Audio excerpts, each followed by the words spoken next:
അപ്പൊ നമ്മൾ ഇന്ന് ഡിസ്കസ് ചെയ്യാൻ പോകുന്നത് നമ്മുടെ സെക്കൻഡ് ചാപ്റ്റർ ആണ്, world in the 20th century, ലോകം 20ാം നൂറ്റാണ്ടിൽ എന്ന് പറയുന്ന ചാപ്റ്റർ ആണ് നമ്മൾ ഇന്ന് ഡിസ്കസ് ചെയ്യാൻ പോകുന്നത്. അപ്പൊ 20th സെഞ്ചുറി, ഞാൻ ഫസ്റ്റ് ക്ലാസ്സിൽ നമ്മൾ ഈ ചാപ്റ്ററിനെ കുറിച്ച് കുറച്ചൊരു ഇൻട്രോ പറഞ്ഞിട്ടുണ്ടായിരുന്നു. അപ്പൊ ഓക്കെ, നമുക്ക് അതിലൂടെ തന്നെ ഒന്നുകൂടി പോവാം. ജസ്റ്റ് അതൊന്ന് പറഞ്ഞു പോവാം, അല്ലെങ്കിൽ ഒരു ടച്ച് വിട്ടുപോകും. അതുകൊണ്ട് ഒന്നുകൂടെ പറഞ്ഞു പോവാം. അപ്പൊ world in the 20th century എന്ന് പറയുന്ന ചാപ്റ്ററിൽ നമ്മൾ മനസ്സിലാക്കേണ്ട ഫസ്റ്റ് കാര്യം എന്ന് പറഞ്ഞു കഴിഞ്ഞാല് 20th സെഞ്ചുറിയിൽ സംഭവിച്ച കാര്യങ്ങൾ എന്തായിരുന്നു, അല്ലെങ്കിൽ 20th സെഞ്ചുറിയിൽ എന്തൊക്കെ നടന്നു. നിങ്ങൾ first world war, second world war, fascism, Nazism ഇങ്ങനെയുള്ള കാര്യങ്ങളൊക്കെ കേട്ടിട്ടുണ്ടാവില്ലേ, മുമ്പ് കേട്ടിട്ടില്ലേ?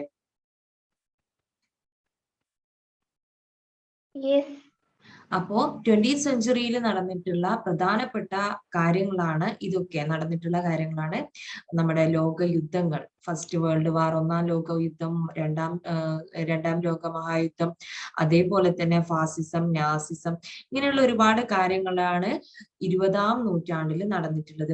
അപ്പൊ 20ാം നൂറ്റാണ്ടിൽ ഇങ്ങനെ ഒരു വലിയൊരു ലോക മഹായുദ്ധങ്ങൾ വരെ നടക്കാനുണ്ടായ ആ ഒരു സാഹചര്യമാണ് നമ്മൾ ഫസ്റ്റ് ക്ലാസ്സിൽ പറഞ്ഞിട്ടുണ്ടായിരുന്നത്.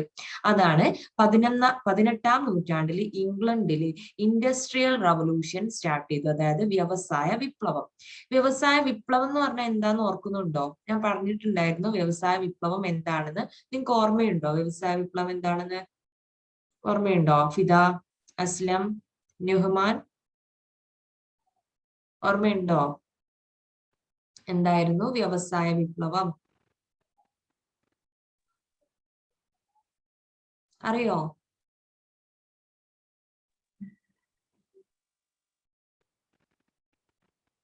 No, miss.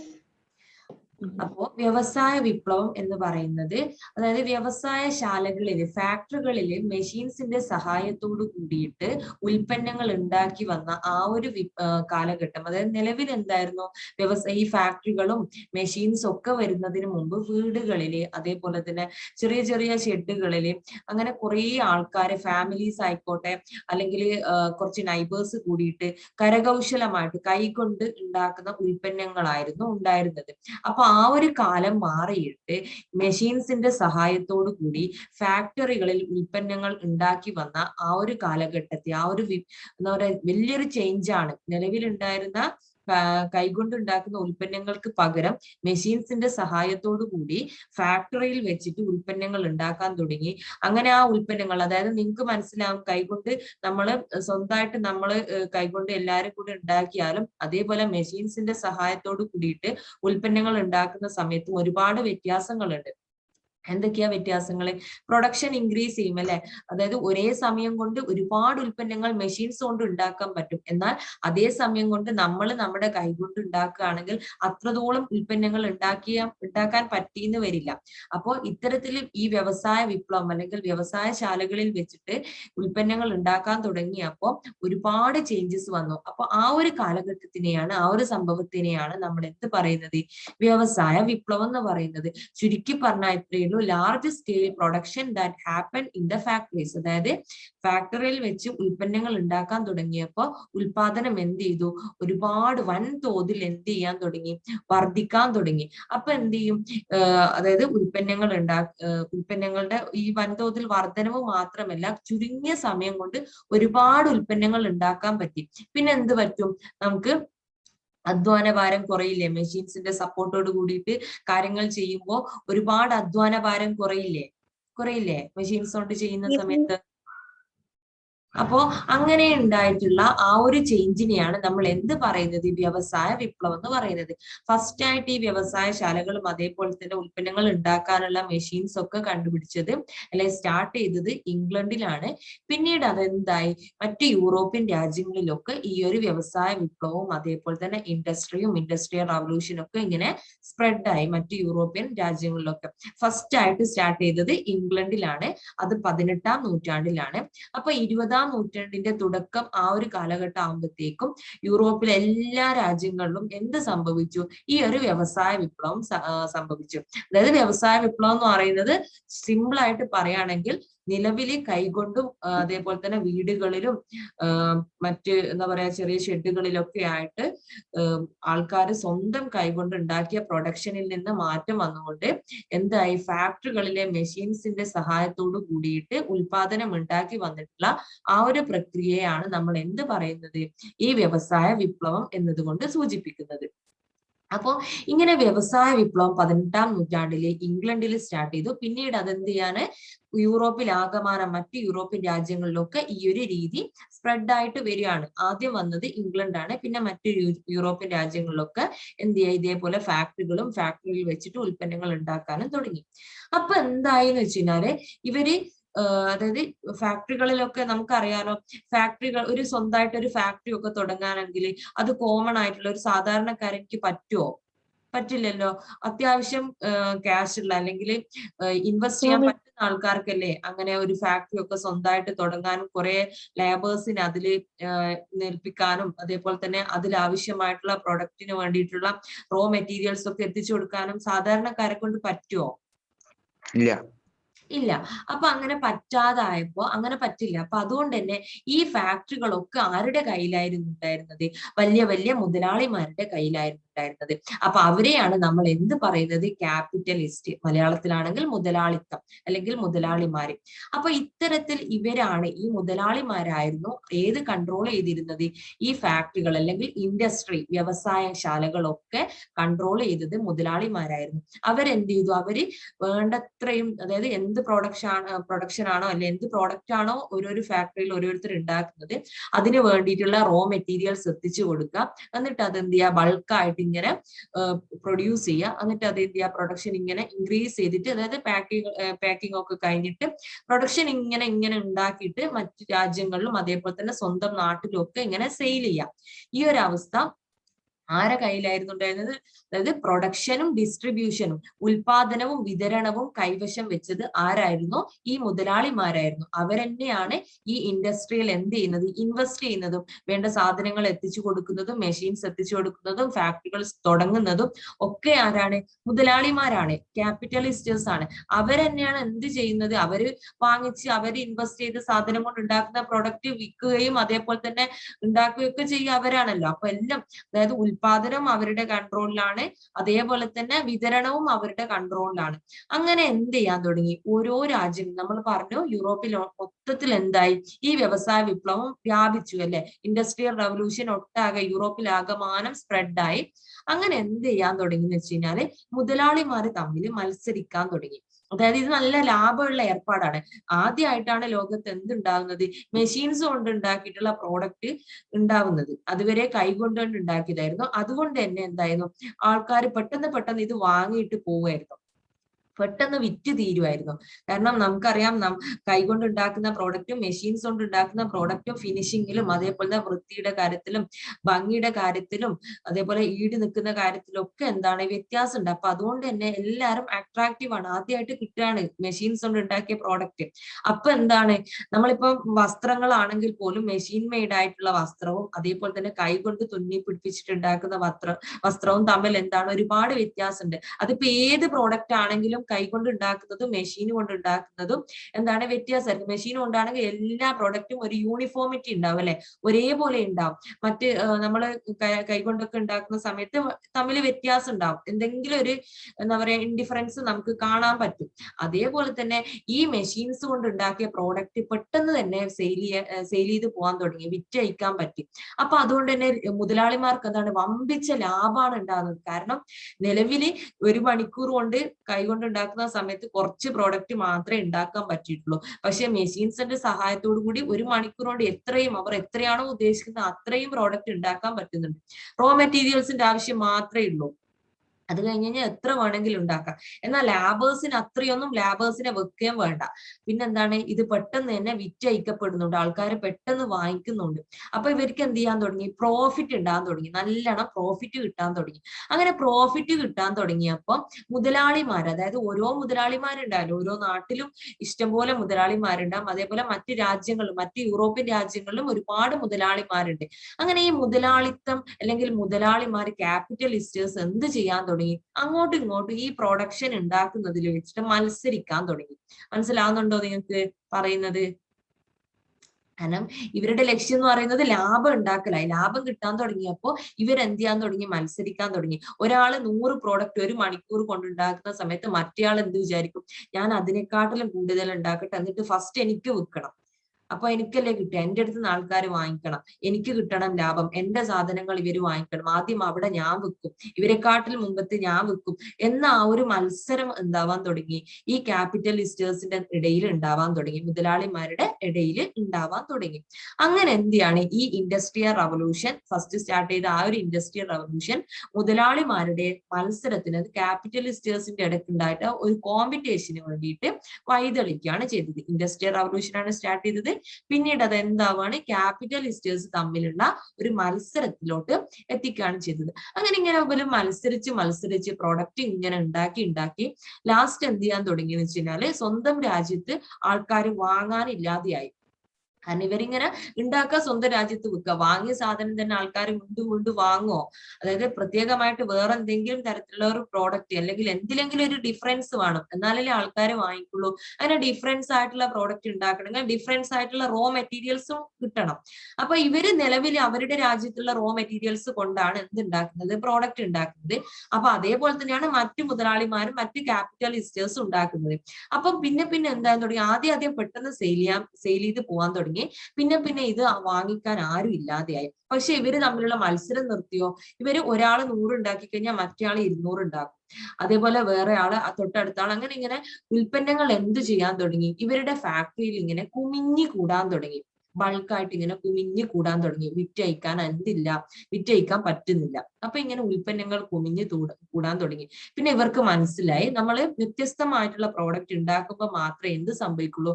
ആൾക്കാരെ കിട്ടുള്ളൂ. ഇപ്പൊ നമ്മളാണെങ്കിൽ നിങ്ങളൊന്ന് ആലോചിച്ച് നോക്കിയേ, നിങ്ങൾ ഒരു ഡ്രസ്സ് എടുക്കാൻ ഒരു ഷോപ്പിൽ പോയി, നിങ്ങളടുത്തൊരു ബ്ലാക്ക് ഷർട്ട് ഉണ്ടെന്ന് വിചാരിക്കുക. അപ്പൊ നിങ്ങൾ പുതിയൊരു ഷർട്ട് എടുക്കാൻ പോയപ്പോ നിങ്ങൾ വീണ്ടും ബ്ലാക്ക് തന്നെ എടുക്കുമോ? ഇല്ലല്ലോ. വേറെ കളർ ചേഞ്ചിന് നമ്മൾ ചോദിക്കൂലേ? അല്ലെ, ചോദിക്കില്ലേ? അതേപോലെ തന്നെ ഈ ആൾക്കാര്, സ്വന്തം നാട്ടിലുള്ള ആൾക്കാർ ഈ വാങ്ങിയ സാധനം തന്നെ വീണ്ടും വാങ്ങിയതിനെ കൊണ്ട് കാര്യമില്ലല്ലോ. അവർക്ക് സ്വന്തം നാട്ടിലുള്ള റോ മെറ്റീരിയൽസ് വെച്ച് ഉണ്ടാക്കുന്ന സമയത്ത് സെയിം മെറ്റീരിയൽ തന്നെ ഉണ്ടാക്കാൻ പറ്റുന്നുള്ളൂ. അപ്പൊ അതുകൊണ്ട് തന്നെ ഇവർക്കിപ്പം മനസ്സിലായി, മുതലാളിമാർക്ക് മനസ്സിലായി, എന്തെങ്കിലും തരത്തിലുള്ള ഡിഫറൻസ്, വെറൈറ്റി ആണ് വേണ്ടത്. അപ്പൊ വെറൈറ്റി സാധനങ്ങൾ ഉണ്ടാക്കാൻ വെറൈറ്റി ആയിട്ടുള്ള റോ മെറ്റീരിയൽസ് കിട്ടണം. അപ്പോ നമ്മൾ നിലവിൽ ഉണ്ടാക്കിയിട്ടുള്ള ഉൽപ്പന്നങ്ങൾ ഉണ്ട്, കുമിഞ്ഞു കൂടി കിടക്കുന്നുണ്ട്. അത് വിറ്റഴിക്കാൻ എന്ത് വേണം? ഒരു സ്ഥലവും കൂടെ വേണം. പിന്നെ ഇവരെന്ത് ചെയ്യാൻ തുടങ്ങിയെന്ന് വെച്ച് കഴിഞ്ഞാൽ ലാഭം മാത്രമാണ് ഇവരുടെ ലക്ഷ്യം. അപ്പൊ വിറ്റഴിക്കാനും പറ്റുന്നില്ല, ഉൽപ്പന്നങ്ങൾ കുമിഞ്ഞു കൂടുകയും ചെയ്യുന്നുണ്ട്, റോ മെറ്റീരിയൽസും കിട്ടുന്നില്ല. അപ്പൊ ഇവരുടെ ലാഭത്തിൽ കുറച്ചൊരു ഇടിവുണ്ടായി. അപ്പൊ ഇവരെന്ത് ചെയ്യാൻ തുടങ്ങിയെന്ന് വെച്ച് കഴിഞ്ഞാല്, ഈ ഫാക്ടറിയിൽ നിലവിൽ കുറച്ച് ലാബേഴ്സിന്റെ ആവശ്യമുണ്ട്. അപ്പൊ ഈ ലാബേഴ്സിന്റെ എന്ത് ചെയ്യാൻ തുടങ്ങി? ലാബേഴ്സിന് കൊടുക്കുന്ന സാലറി എന്ത് ചെയ്യാൻ തുടങ്ങി? കുറക്കാൻ തുടങ്ങിയെന്ന് മാത്രമല്ല, ഇവര് കുറഞ്ഞ ചെലവിൽ അല്ലെ കുറഞ്ഞ കൂലിക്ക് പണിയെടുക്കുന്ന ആൾക്കാരെ മാത്രം ഈ ഒരു ഇൻഡസ്ട്രിയിലോട്ട് അല്ലെങ്കിൽ ഫാക്ടറിയിലോട്ട് ജോലിക്ക് വേണ്ടി നിർത്താൻ തുടങ്ങി, കുറഞ്ഞ ചെലവിന്. അപ്പൊ നമ്മളൊന്ന് ആലോചിച്ച് നോക്കിയേ, നമ്മുടെ വീട്ടിൽ എന്തെങ്കിലും ഒരു പണി, അതായത് എന്തെങ്കിലും കൺസ്ട്രക്ഷൻ ആയിക്കോട്ടെ, അല്ലെങ്കിൽ സെൻട്രിങ് ആയിക്കോട്ടെ, വാർപ്പ് ആയിക്കോട്ടെ, എന്തെന്നെ ആയിക്കോട്ടെ. ഫോർ എക്സാമ്പിൾ ഒരു ലോഡ് കല്ല് ഇറക്കിയിട്ടുണ്ടെങ്കിൽ ആ കല്ല് എടുത്തിട്ട് കുറച്ച് അങ്ങോട്ടേക്ക് മാറ്റി നിർത്താനോ അല്ലെങ്കിൽ വീട് പണിക്കോ എന്തിനെങ്കിലും ആയിക്കോട്ടെ, നമ്മൾ ആരെയാ വിളിക്കുക? ബംഗാളികളല്ലേ വിളിക്കുക? മലയാളികളെയാണോ ബംഗാളികളെയാണോ വിളിക്കാനേ? ആരെ വിളിക്കൂ? മലയാളികളെയാണ് വിളിക്കുക.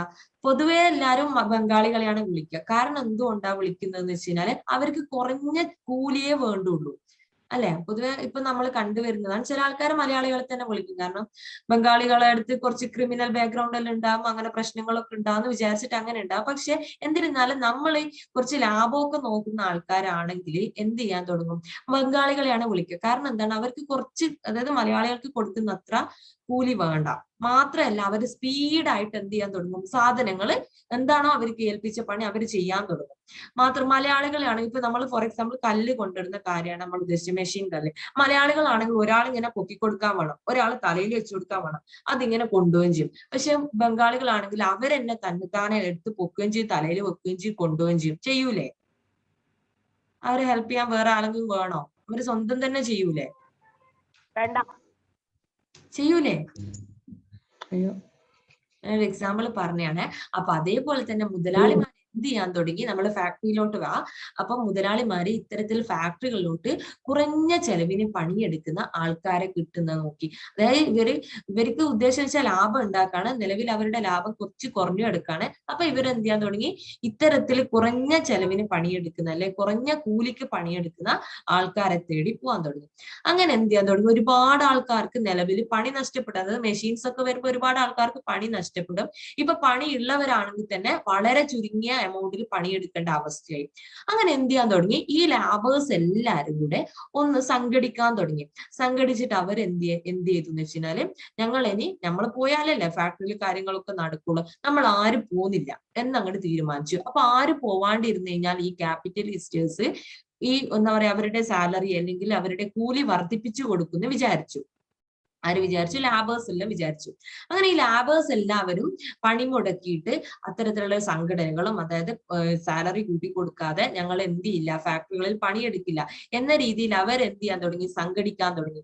പക്ഷേ മുതലാളിമാർ എന്ത് ചെയ്തു വെച്ചാൽ, മുതലാളിമാർ മുട്ടുമടക്കി കൊടുത്തില്ല. ഈ ലാബേഴ്സിന്റെ ഇത്തരത്തിലുള്ള സംഘടനക്കെതിരെ അവരെന്ത് ചെയ്തില്ല, മുതലാളിമാര് മുട്ടുമടക്കി കൊടുത്തില്ല. അവരെന്ത് ചെയ്തു എന്ന് വെച്ചാല്, മുതലാളിമാർ എന്ത് ചെയ്തു, ഇവർക്ക് ഓൾറെഡി ഇവരെന്ത് ചെയ്യാൻ തുടങ്ങുന്നുണ്ട്, അന്വേഷിക്കാൻ തുടങ്ങുന്നത് വെറൈറ്റി ആയിട്ടുള്ള റോ മെറ്റീരിയൽസ് ആണ്. കാരണം ഇനി വേണ്ട പ്രോഡക്റ്റ് എന്ന് വെച്ചാൽ വെറൈറ്റി പ്രോഡക്റ്റ് ആണ്, എന്നാൽ മാത്രമേ സെയിൽ ചെയ്ത് പോവുള്ളൂ. പിന്നെ നിലവിൽ ഇവരെടുത്ത് ഒരുപാട് ഉൽപ്പന്നങ്ങൾ ഓൾറെഡി ഉണ്ടാക്കി വെച്ചിട്ടുണ്ട്. അത് വിറ്റഴിക്കാൻ ഇവർക്ക് എന്ത് വേണം, ഒരു സ്ഥലം വേണം, ഒരു മാർക്കറ്റ് വേണം. പിന്നെ ഇവർക്ക് ഇപ്പൊ ഒരു ആവശ്യം കൂടിയായി, എന്ത്, കുറഞ്ഞ ചെലവിന് സ്വന്തം നാട്ടിലുള്ള ആൾക്കാർ പണി മുടക്കി കിടക്കുകയാണ്. അപ്പോ ഇവർക്ക് എന്തും കൂടെ വേണം, കുറഞ്ഞ ചെലവിന് ചീപ്പ് റേറ്റിന് പണിയെടുക്കുന്ന ലേബേഴ്സിനെയും കൂടെ ആവശ്യമാണ്. അങ്ങനെ ഈ 3 കാര്യങ്ങൾക്ക് വേണ്ടി ഇവര് അന്വേഷിക്കാൻ തുടങ്ങി. എവിടെ കിട്ടും, നമുക്ക് എന്തൊക്കെ വേണം, ലേബേഴ്സിന് വേണം, പിന്നെ എന്ത് വേണം, റോ മെറ്റീരിയൽസ് വേണം, പിന്നെ എന്ത് വേണമായിരുന്നു പറഞ്ഞേ, ശ്രദ്ധിക്കണ്ടോ നോക്കട്ടെ. റോ മെറ്റീരിയൽസ് വേണം, ലേബേഴ്സ് വേണം, പ്രൊഡക്റ്റ് വിറ്റഴിക്കാനുള്ള മാർക്കറ്റ് കൂടെ വേണം അല്ലെ. അപ്പൊ ഇത്തരത്തിൽ ഈ 3 കാര്യങ്ങളും കിട്ടുന്ന സ്ഥലം ഇവർ അന്വേഷിച്ചു തുടങ്ങി. അങ്ങനെ അവർക്ക് കിട്ടിയ സ്ഥലങ്ങളാണ് ഒന്ന് നമ്മുടെ ഇന്ത്യ. അറിയാലോ, ബ്രിട്ടീഷുകാര്, പോർച്ചുഗീസുകാര്, ഫ്രഞ്ചുകാര് എല്ലാരും വന്നവിടെ ഓർമ്മ ഉണ്ടല്ലോ അല്ലെ. അതേപോലെ ഏഷ്യയിലെ മറ്റു രാജ്യങ്ങളും, അതേപോലെ തന്നെ ആഫ്രിക്ക. നമ്മൾ ഈ ചാപ്റ്ററിൽ പ്രത്യേകമായിട്ട് പഠിക്കുന്നത് ആഫ്രിക്കനെ കുറിച്ചിട്ടാണ്. കാരണം ആഫ്രിക്ക എന്ന് പറയുന്ന അത്രക്കും റിസോഴ്സ്ഫുൾ ആയിട്ടുള്ള രാജ്യമായിരുന്നു. എല്ലാവരും ആഫ്രിക്കയിൽ കേന്ദ്രീകരിച്ചു. എല്ലാ യൂറോപ്യൻ രാജ്യങ്ങളും ആഫ്രിക്കയിൽ പോയിട്ട് ഇത്തരത്തിൽ അവരുടെ സാധനങ്ങൾ വിറ്റഴിക്കാനുള്ള ഒരു കോളനി ആയിട്ട് അതിന് കണ്ടിരുന്നു. കോളനി എന്നുള്ള നിലക്കും അതേപോലെ തന്നെ റോ മെറ്റീരിയൽസ് കളക്ട് ചെയ്യുക എന്നൊരു രീതിയിലായിരുന്നു ആഫ്രിക്കയെ കാണുന്നത്. നിങ്ങൾ ഈ ചാപ്റ്ററിൽ ഫസ്റ്റ് നിങ്ങളുടെ ടെക്സ്റ്റ് ബുക്കിൽ നോക്കിയാൽ നിങ്ങൾക്ക് കാണാൻ പറ്റും, ആഫ്രിക്കയുടെ ഒരു മാപ്പ് കാണാൻ പറ്റും. ശ്രദ്ധിച്ചിട്ടുണ്ടോ?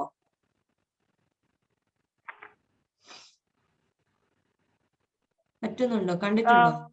ആ ആഫ്രിക്കയുടെ മാപ്പ് നിങ്ങളൊന്ന് ശ്രദ്ധിച്ചു നോക്കിയേ. സാധാരണ ഇന്ത്യയുടെ മാപ്പ് നിങ്ങൾ കണ്ടിട്ടുണ്ട്, അതേപോലെ തന്നെ കേരളത്തിന്റെ മാപ്പ് നിങ്ങൾ കണ്ടിട്ട് അതിന്റെ ഒക്കെ ഈ ബോർഡർ ലൈൻ ഇങ്ങനെ കേർവ്സ് ആയിട്ട് ഇങ്ങനെ വളഞ്ഞു പൊളഞ്ഞ് ഇങ്ങനെ പോകുന്നതായിട്ട് കണ്ടിട്ടുണ്ടാവും. പക്ഷെ ആഫ്രിക്കയുടെ പല സ്ഥലങ്ങളും ഇങ്ങനെ സ്ട്രെയിറ്റ് ബോർഡർ ആയിട്ട് കാണുന്നുണ്ടോ? ഒന്ന് ശ്രദ്ധിച്ചു നോക്കിയേ.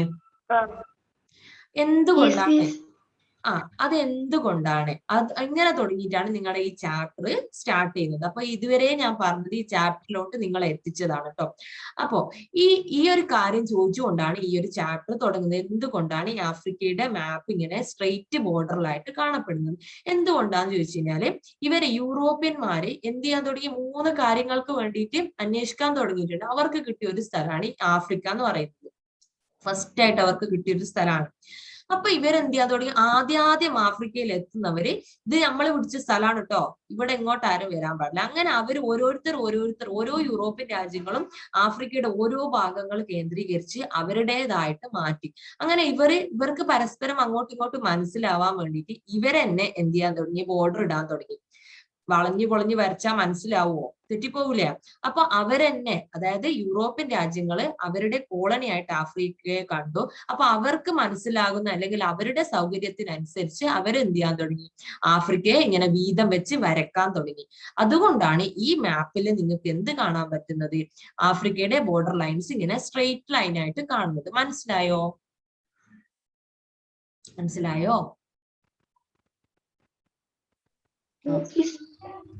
അങ്ങനെ എന്ത് ചെയ്യാ, അങ്ങനെ ആഫ്രിക്ക ഇപ്പൊ ആരുടെ കോളനിയായി? യൂറോപ്യൻ രാജ്യങ്ങളുടെ കോളനിയായി.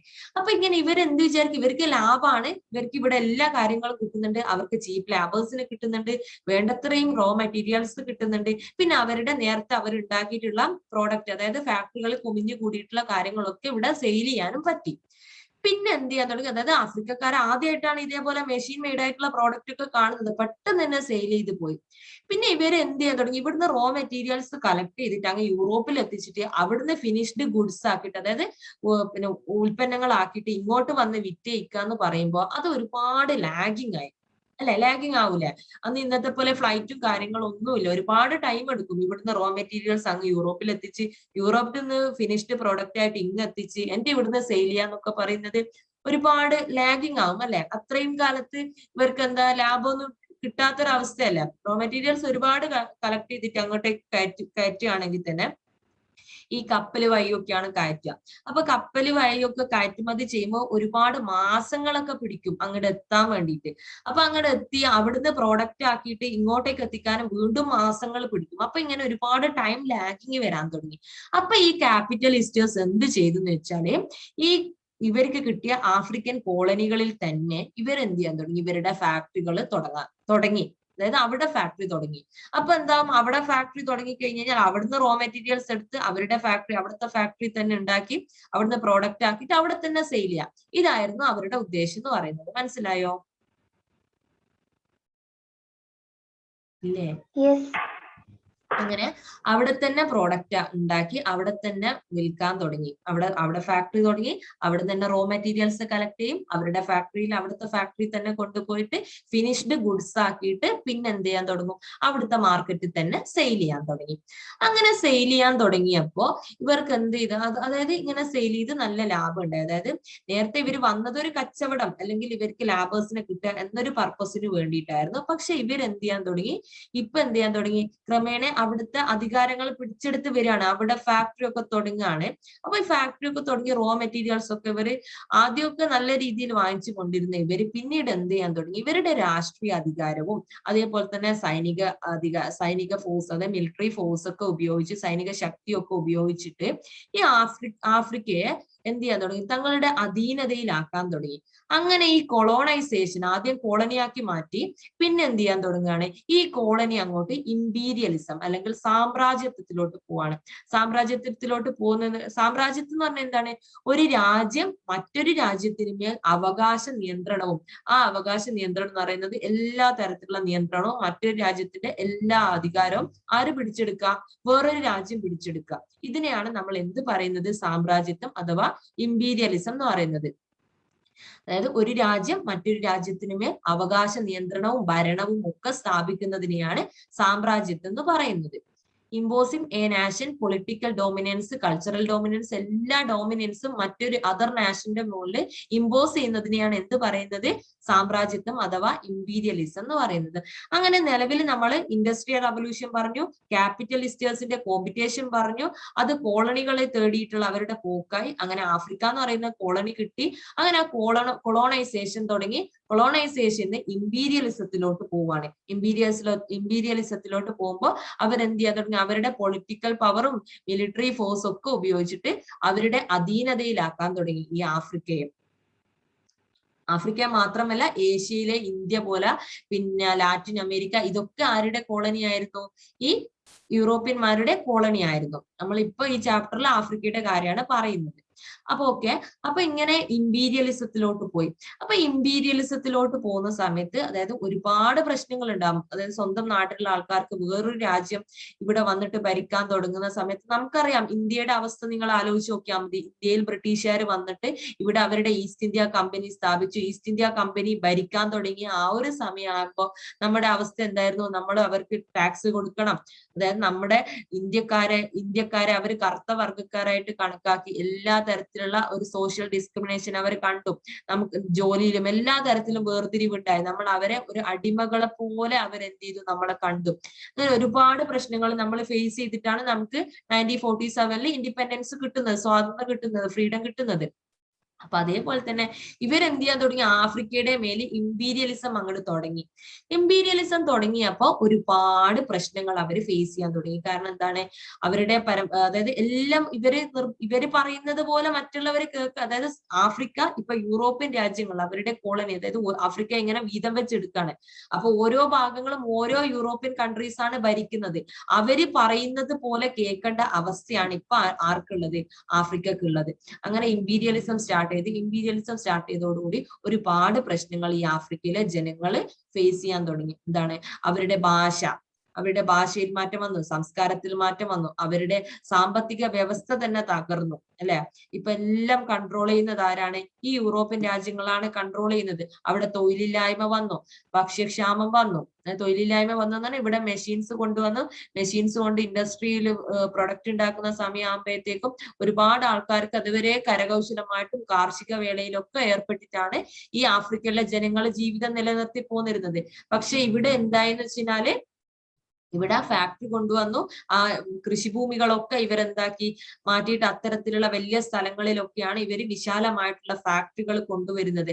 ആ ഫാക്ടറികളാണെങ്കിൽ എല്ലാവർക്കും ഒന്നും പണി ഉണ്ടാവില്ല. പണി ഉണ്ടെങ്കിൽ തന്നെ വളരെ കുറഞ്ഞ ചെലവിന് പണിയെടുക്കുന്ന ആൾക്കാരെ മാത്രമേ അവരവിടെ നിയമിക്കുന്നുള്ളൂ. പിന്നെ എന്താ സംഭവിച്ചതെന്ന് വെച്ചാൽ, ആഫ്രിക്കയിൽ നിലവിൽ അവരെന്തായിരുന്നു, ഭക്ഷണത്തിന് വേണ്ടിയിട്ടുള്ള ഫുഡ് ക്രോപ്സ്, അതായത് അരിയും പച്ചക്കറിയും അങ്ങനെയുള്ള ഭക്ഷണങ്ങൾ നമുക്ക് കഴിക്കാൻ വേണ്ടിയിട്ടുള്ള ഭക്ഷണങ്ങളായിരുന്നു അവരുടെ കൃഷിഭൂമിയിൽ കൃഷി ചെയ്തുകൊണ്ടിരുന്നത്. പക്ഷെ ഈ ഇമ്പീരിയലിസത്തിന്റെ ഭാഗമായിട്ട് ഫാക്ടറികളിലേക്ക് ആവശ്യമായിട്ടുള്ള ഈ ഫുഡ് ക്രോപ്സിന് പകരം ക്യാഷ് ക്രോപ്സ് അറിയാലോ, നാണ്യവിളകൾ, അതായത് റബ്ബറൊക്കെ ക്യാഷ് ക്രോപ്സ് ആണ്, ഫാക്ടറികളിലേക്ക് ആവശ്യമായിട്ടുള്ള പ്രോഡക്റ്റ് ആണ്. അതേപോലെ തന്നെ കോട്ടൺ, പരുത്തി, പിന്നെ ഈ ഇൻഡിഗോ, അതായത് വസ്ത്രങ്ങളിലൊക്കെ കളർ മുക്കാൻ ഉപയോഗിക്കുന്നതാണ് ഇൻഡിഗോ എന്ന് പറയുന്നത്. ചായം തേക്കാൻ വേണ്ടിയിട്ട് ഉപയോഗിക്കുന്നതാണ് ഇൻഡിഗോ. നീലം എന്ന് പറയുന്നത്, നീലം കൃഷി എന്നൊക്കെ കേട്ടിട്ടില്ല.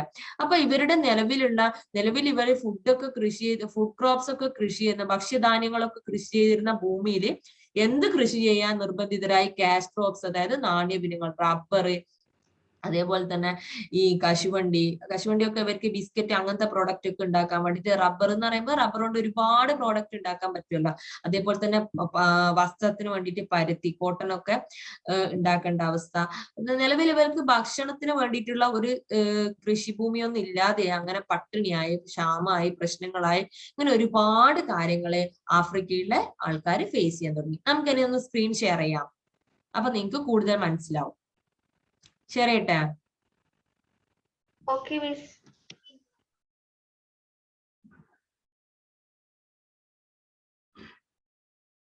സ്ക്രീന് കാണാൻ പറ്റുന്നുണ്ടോ?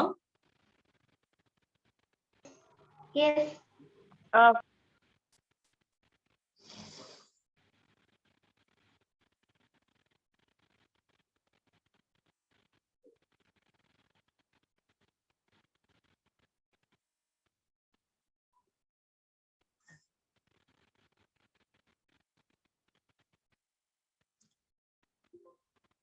Colonisation was firstly started by Europeans. അതായത് ഈ കോളനി വൽക്കരണം, മറ്റ് രാജ്യങ്ങളിൽ പോയിട്ട് കച്ചവടം ചെയ്യുക, അവിടുത്തെ പ്രോഡക്റ്റ് ഇങ്ങോട്ടേക്ക് എത്തിക്കുക എന്നുള്ള ആ ഒരു പ്രോസസ്സ് ഉണ്ടല്ലോ, കോളനി ആയിട്ട് കാണുക, മറ്റ് രാജ്യങ്ങളിൽ അവരുടെ കോളനി ആയിട്ട് കാണുക, നമ്മുടെ അധീനതയിലാക്കി അവിടെ പോയിട്ട് വിൽക്കുക, അവിടെ പോയിട്ട് തോന്നിയ പോലെ ചെയ്യുക എന്നുള്ള ആ ഒരു കാര്യങ്ങൾ ആദ്യമായിട്ട് തുടങ്ങിയത് യൂറോപ്യൻ രാജ്യങ്ങളായിരുന്നു.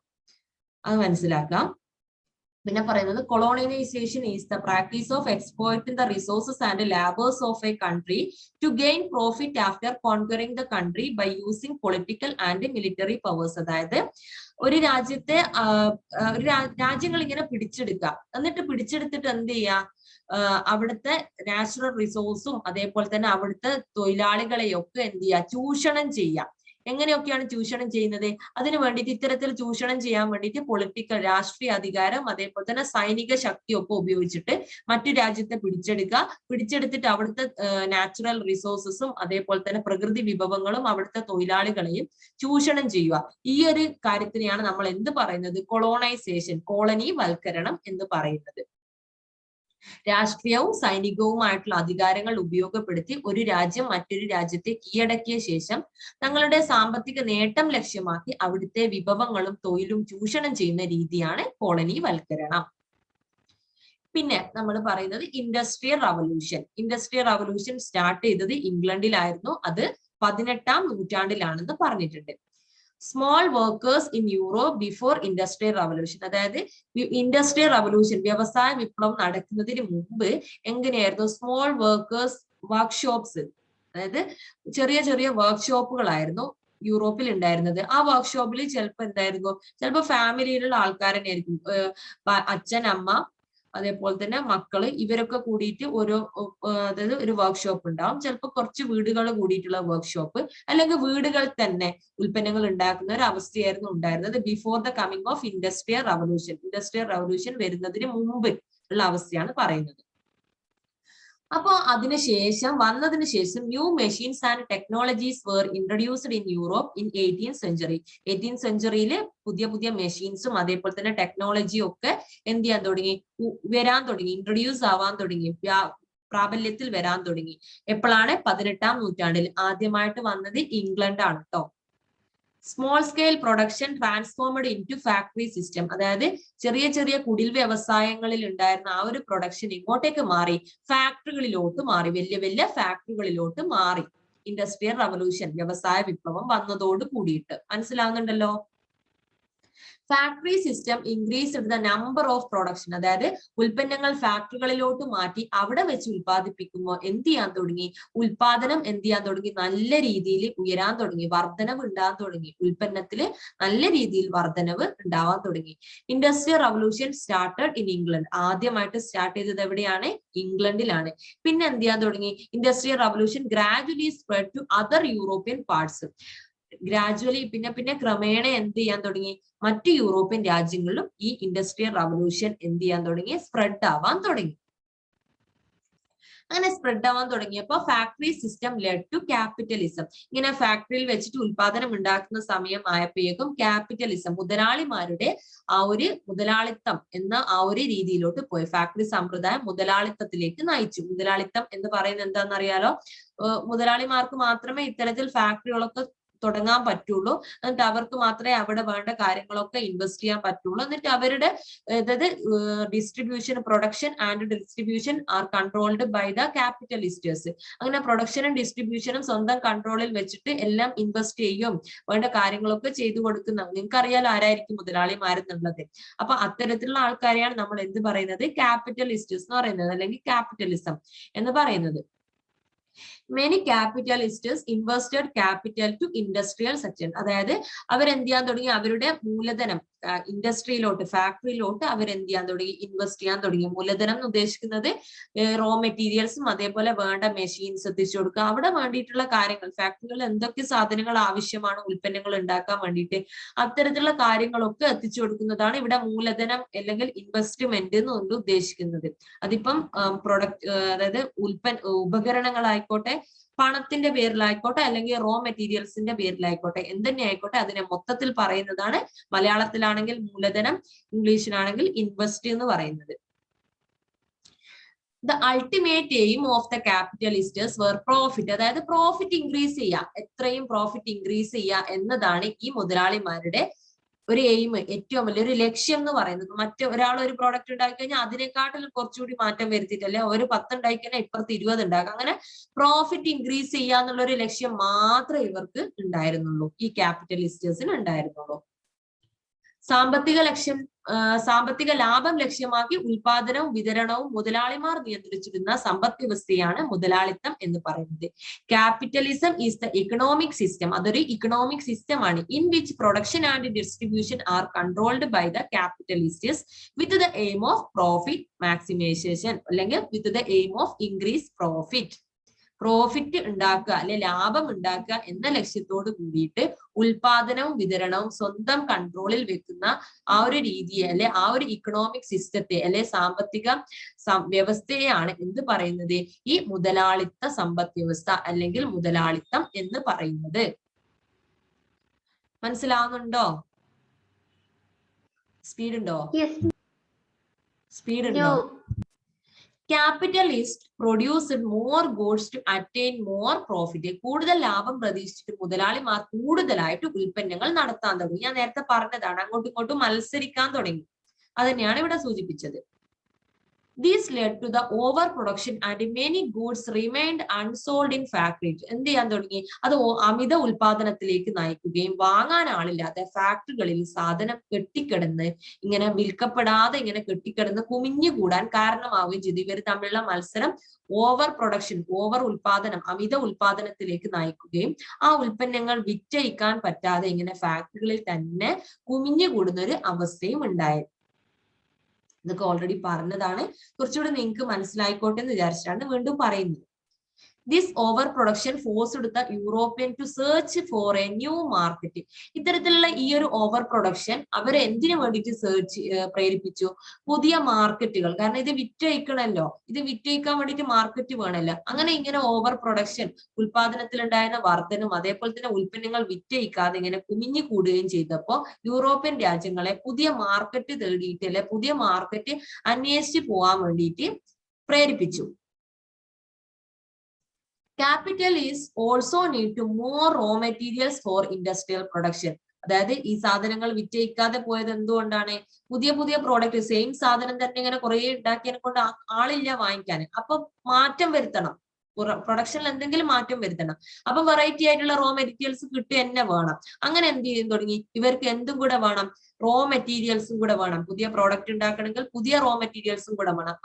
അതിന് വേണ്ടിയിട്ട് ഇവർ എന്ത് ചെയ്യാൻ തുടങ്ങി? അന്വേഷിക്കാൻ തുടങ്ങി. മുതലാളിമാർക്ക് വ്യാവസായിക ഉൽപാദനത്തിന് കൂടുതൽ അസംസ്കൃത വസ്തുക്കളും ആവശ്യമായിട്ട് വന്നു. European set out other continents to find new market to sell their industrial products and to collect raw materials for their industrial production.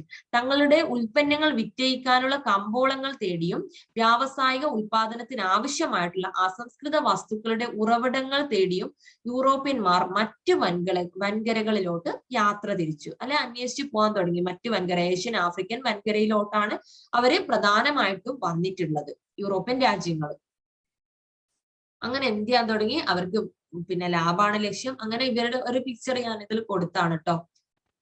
World വാറിലോട്ടാണല്ലോ ഇത് പോകുന്നത്, അതുകൊണ്ടാണ് ഇങ്ങനെ കൊടുത്തേക്കുന്നത്. അങ്ങനെ അവർ എന്ത് ചെയ്യാൻ തുടങ്ങി? ആഫ്രിക്കയെ ഇങ്ങനെ എന്ത് ചെയ്യാൻ തുടങ്ങി? ഓരോ യൂറോപ്യൻ രാജ്യങ്ങൾ പോയിട്ട് ഇങ്ങനെ വീതം വെച്ചെടുക്കുന്ന ഒരു അവസ്ഥയാണ്. അതുകൊണ്ടാണ് നിങ്ങൾക്ക് നിങ്ങളുടെ ടെക്സ്റ്റ് ബുക്കിൽ ഞാൻ പറഞ്ഞിട്ടുണ്ടായിരുന്നു സ്ട്രെയിറ്റ് ബോർഡർ ആയിട്ട് കാണാൻ പറ്റും. പാഠം തുടങ്ങുന്നത് തന്നെ അങ്ങനെയാണ്. എന്തുകൊണ്ടാണെന്ന് വെച്ച് കഴിഞ്ഞാല് ഇതേപോലെ നിങ്ങൾ ഒരു ഫണ്ണി ആയിട്ടുള്ള ഒരു പിക്ചർ കൊടുത്താണ് കേട്ടോ.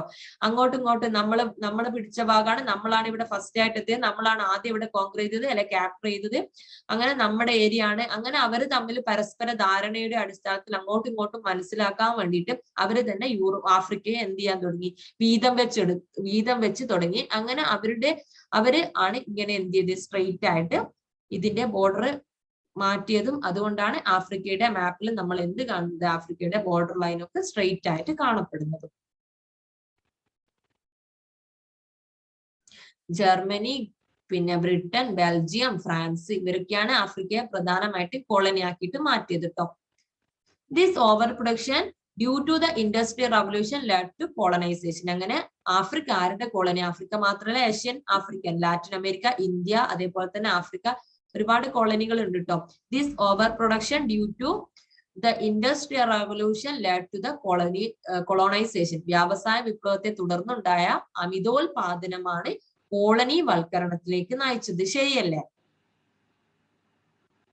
അല്ലേ?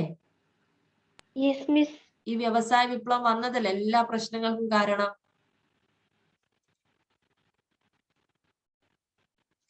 During the colonial period, raw materials were collected from the colonies and products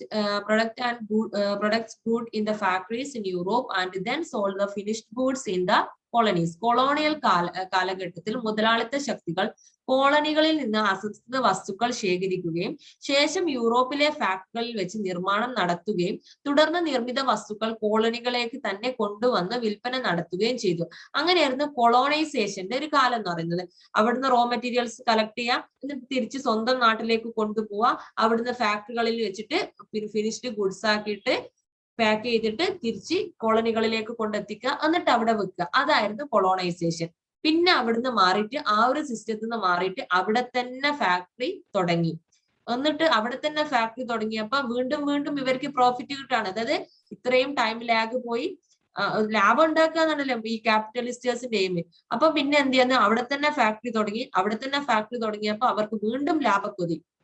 അങ്ങനെ അവരെന്ത് ചെയ്യാൻ തുടങ്ങി, അവിടുത്തെ രാഷ്ട്രീയ അധികാരം, എല്ലാ അധികാരവും സ്വന്തം കൺട്രോളിലാക്കി. അവിടുന്ന് ടാക്സ് വാങ്ങിക്കുക, ജനങ്ങളുടെ അടുത്ത് നിന്ന് കുറേ പണം, എങ്ങനെയും പണം ഉണ്ടാക്കുക എന്നുള്ള ഒരു ഉദ്ദേശമായിരുന്നു.